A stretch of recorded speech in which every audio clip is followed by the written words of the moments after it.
What's up, guys? Chris Kale from Five Finger Death Punch here in Sydney. You're watching Moshcam. My favorite song to play live is Under and Over It, because that's the one that we start off with. It really gets everybody going. It's a good crowd response. At that point, I know the show is starting, and that's the best part of the day, is getting out there, playing in front of the fans, and getting crazy. So as soon as that song, the first guitar riff hits, I'm like, oh, here we go. I'm in show mode. So Under and Over It, that's my favorite. We are fortunate that we get a chance to travel all over the world and do a whole lot of shows. It's hard to pick out like one individual show, but just as far as like masses of people, Download was incredible. There was 4 huge circle pits going on all at one time. I think where there's like 90, 100,000 people out there, and massive circle pits. So I'd have to say Download was one of them. Rock on the Range over in the States was one of my favorites as well. Simply for the fact that that's the most crowd surfers I've ever seen in my life. It was ridiculous, absolutely ridiculous. A friend of mine was up in the stands and started trying to count bodies at the top because he knew it was coming. We did it during Dying Breed. Ivan would invite everybody to come up and shake his hand. So he knew it was coming, started counting the bodies on top. Had to quit counting halfway through at 278 people crowd surfing on top of the crowd. It was like literally watching crabs on the sand on the beach, just body after body after body, and the security did an incredible job. I didn't see anybody going over the rail at all. I mean, it was literally at that place, they knew we're Death Punch, we're coming, the crowd's gonna get crazy, and it was literally shoulder to shoulder security guards out there, so no one fell. It was a great experience for everybody, and certainly one of the highlights of playing a Death Punch was seeing that many bodies crawling on top of the crowd. Yeah, and for me to be up on stage and not have to get my head knocked over with the people coming over the top foot, so that was nice too.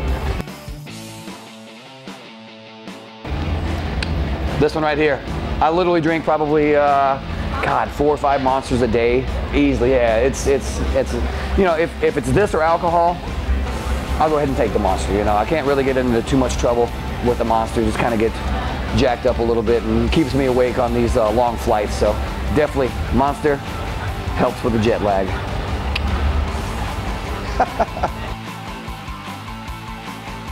Jeremy and I actually will sit in the back and just jam new music. Last tour, I think it was Avatar that we were checking out. Just stuff that gets us pumped and going. Jeremy's also a big Devo fan, and he's a hell of a dancer.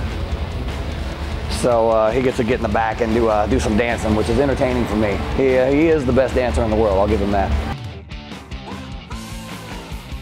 Actually, I'd have to say my own signature model bass guitar. I mean, obviously, I put all that work into it. It better be the damn thing I like playing, I play a Spectre. It's called the CK4. I worked with those guys for years, long before Death Punch. Those guys were there for me and have always been supportive, and it's great to have their instruments and be like, your tone is great, but I want to switch this just a little bit to make it my own personal thing. It's got a brass knuckle bridge, which I haven't seen done before, kind of a tribute to all the knuckleheads and the Five Finger Death Punch thing out there. Dunlop strings on there. If you buy the CK4 from the store, that's the exact same one that I play with strings, EMG pickups and everything. It's the exact same model that I'm playing up there. So you too can figure out if that's your favorite bass as well, because it's mine and it probably should be yours too.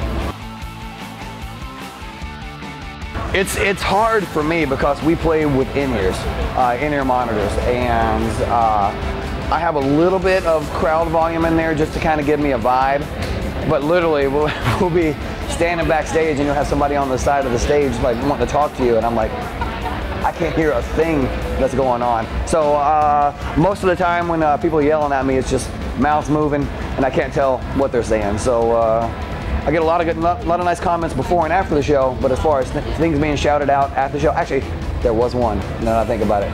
Yesterday we were playing and a particularly heavy band was coming up over on the other side, and apparently this kid did not like Five Finger Death Punch. So I looked over at the end and he was giving me the old finger, and I simply looked out and I go, for me? Oh, so sweet. So that was one of my favorite things that was said to me.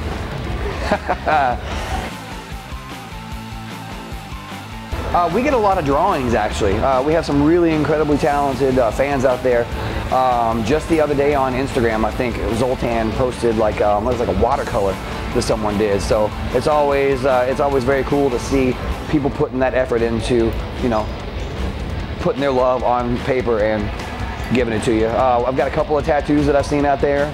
A lot of people have tattooed our signatures on them and stuff. So yeah, we're very, very dedicated fans. I too am a fan as well. I got Gene Simmons' face tattooed right there, so I understand where you're coming from.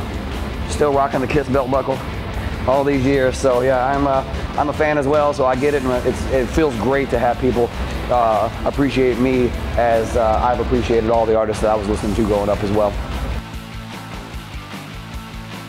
I love Kiss. That's what I grew up on. But man, I love hardcore, punk rock, metal. I'm probably. I mean, we all listen to heavy stuff, but I listen to like stupid heavy stuff. I mean, just like beyond heavy. Anal Cunts. I don't know if anybody listens to those guys anymore, but God, I love just that brutal heavy stuff. You know, Tony Danza, Tap Dance Extravaganza, Upon a Burning Body. A big fan of those guys. It's always heavy with me. If it's not screaming, I don't care.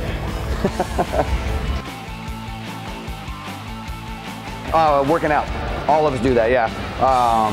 Just started getting into lifting weights actually on the last break when we were doing the albums. Before I was a big cardio guy, used to do a lot of Muay Thai. I've kind of gotten away a little bit from that just because I'm seeing some pretty decent results with the weightlifting and whatnot, and it's something new.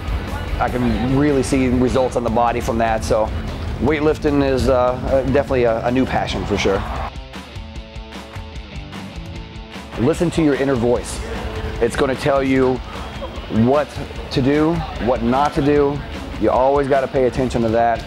It's going to guide you in life. You got to kind of tone out some of the extra stuff you got out there and just focus on that. If you listen to that inner voice, it will always guide you in the right way. You just got to kind of let go and listen to that. It's worked well for me so far. Don't forget, you can check out a full Five Finger Death Punch concert right here.